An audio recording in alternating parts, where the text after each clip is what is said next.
¿Qué tal? Bien. ¿Cómo estás? Bueno, ¿Qué ¿qué opinión les merece los dos temas que planteamos con Recalde? ¿Sí?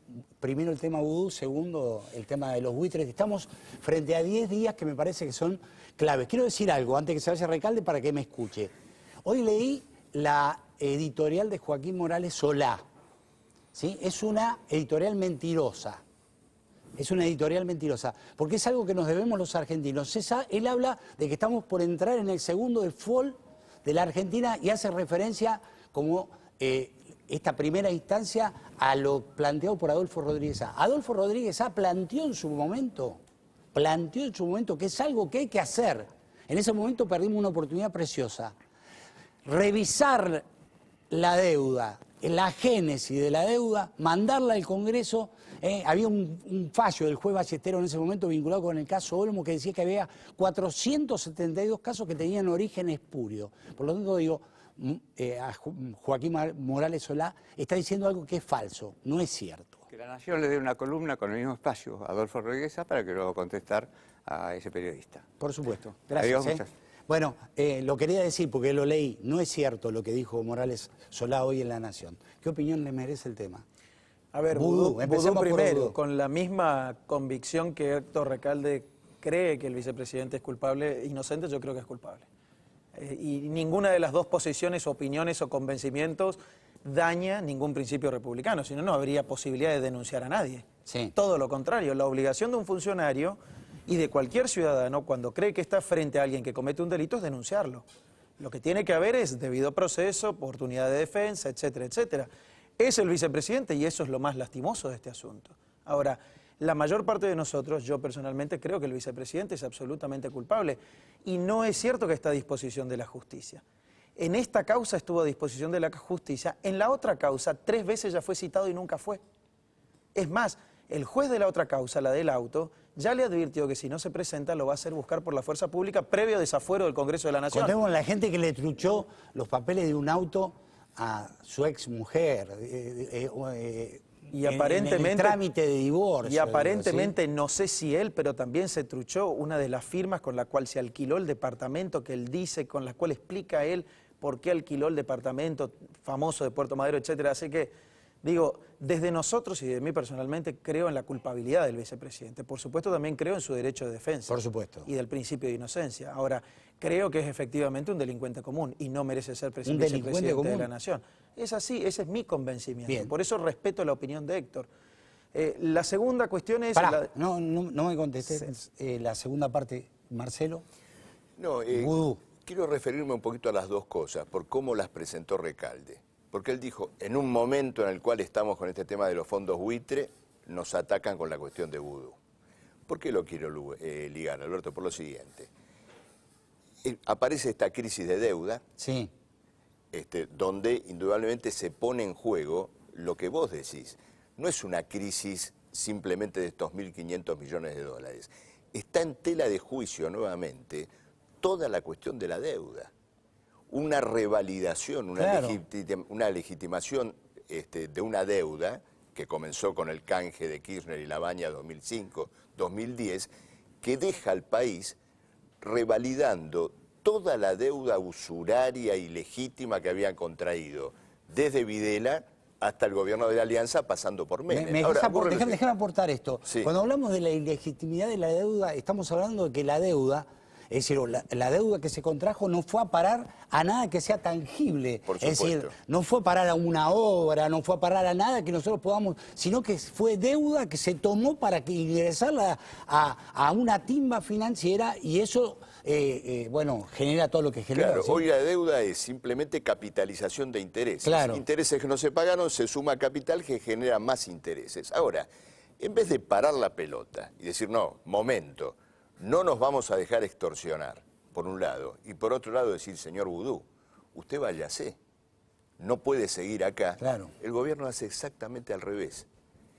Está yendo fatalmente a ¿Por qué pagarle crees a que los fondos sí? buitre, por un lado, y por otro lado defendiendo a Vudú. ¿Por qué como crees que escuchamos Cristina, digo, y te lo pregunto a vos también, Fernando, Claro. ¿por qué es que Cristina sostiene la figura de Vudú, que indudablemente la está lesionando de todas formas, ¿sí? Bueno, porque es indudable que Vudú y todo lo que hizo con el caso Chicone está muy entrelazado a la propia figura presidencial. Pero acá Recaldo dijo lo siguiente en relación a Vudú. Hay que probar, tiene que ser probado y todo lo demás.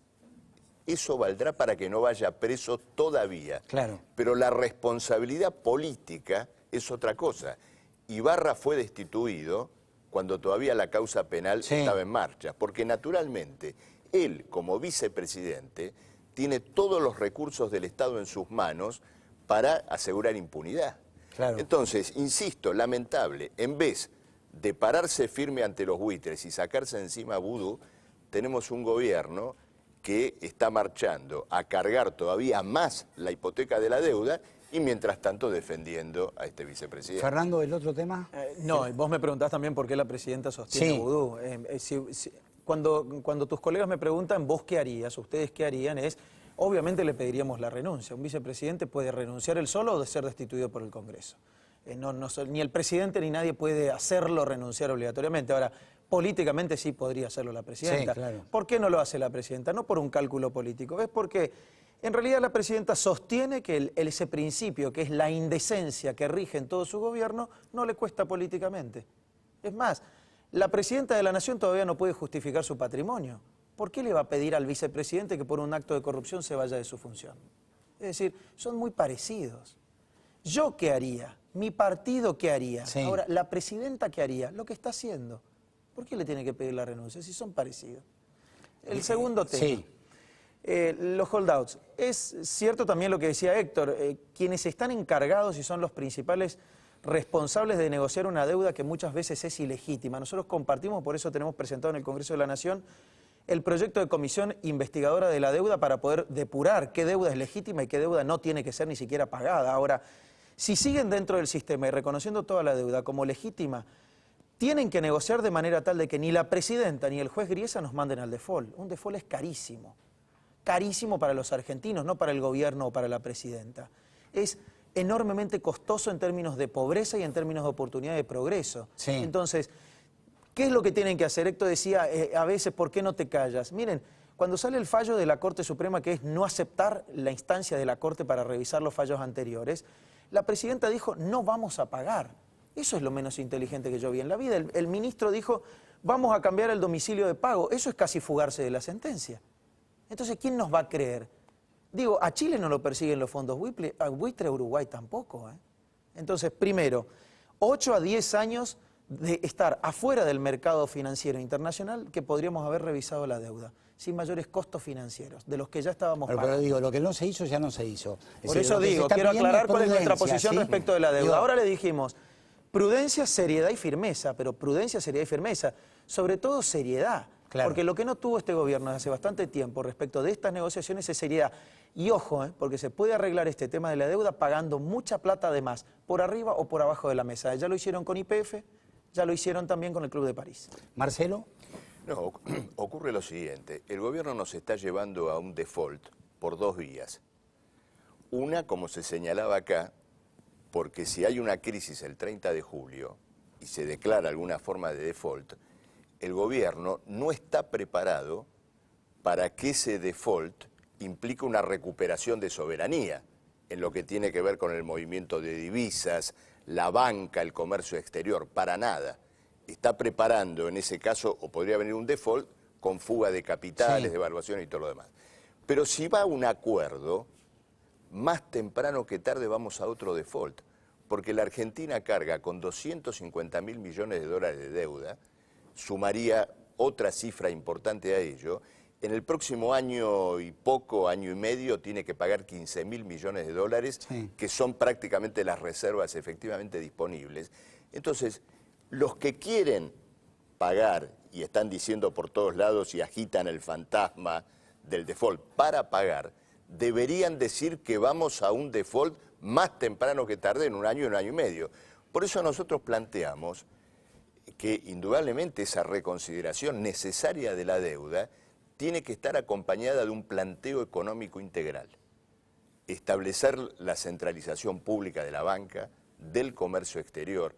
De esa manera, no solamente evitar que el ahorro de la Argentina se vaya, sino que sea Sí, lo reasumido que pasa para es una que industrialización argentina. nos está ganando la coyuntura.